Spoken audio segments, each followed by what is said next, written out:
years ago, I was sitting in my living room scrolling through Marketplace, looking for some fresh new kicks. I see you, Dan, with your Jordan 4s there.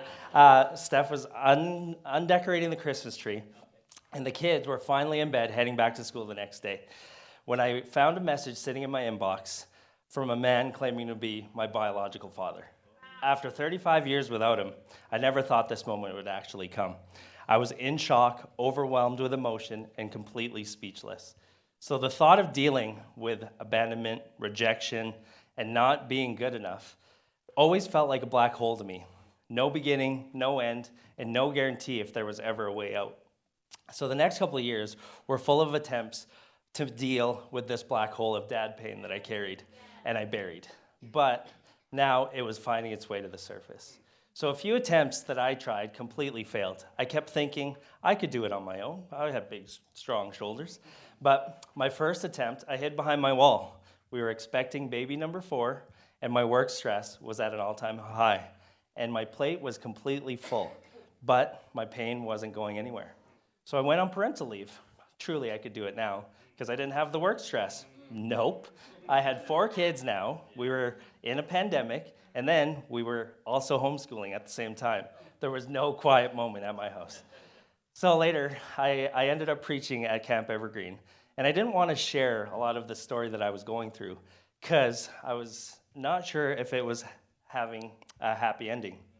But I shared right in the middle of the messiness, and I admitted to the group there that maybe I had gotten as far as I could without community. So then, Steph and I booked a couple days away in Canmore, and we were going to deal with it then. The first few days, surprise, surprise, I didn't want to deal with it. On the last night, though, we were listening to some worship music and praying. A few people had prayed for us. Something shifted. God truly met me there. He showed me a really vivid picture of him beside my bedside as a teenager, where I felt hurt, abandoned, and alone. And his presence made me feel a lot less overwhelmed. He had showed me in all of my childhood pain, teenager pain, adult pain, he was with me every single step of the way. So a month later, we started counseling. Thank you, Kathy. Initially, I resisted, but clearly I needed it. And God was sending help to help me deal with all of that pain. All I had to do was accept it. So I had this feeling that it was finally starting to get better over those next 4 months, but I still didn't know what to do with the messages that I was getting from my biological dad. Last fall, a lot of you guys were here and connected a Crazy Faith series. We were encouraged to write down some God-sized prayers, and I did. Right before Christmas, we were walking with some friends who were going through a really tough season in their marriage, and I drew close to God in prayer at this time. One night in prayer, I felt like he actually healed me from a lot of anxiety every time I thought about that contact with my dad. So, and this past spring, our leader, Mike, for one of our men's groups, challenged all of us to make amends with our parents. And I knew at that time it was finally time to do so.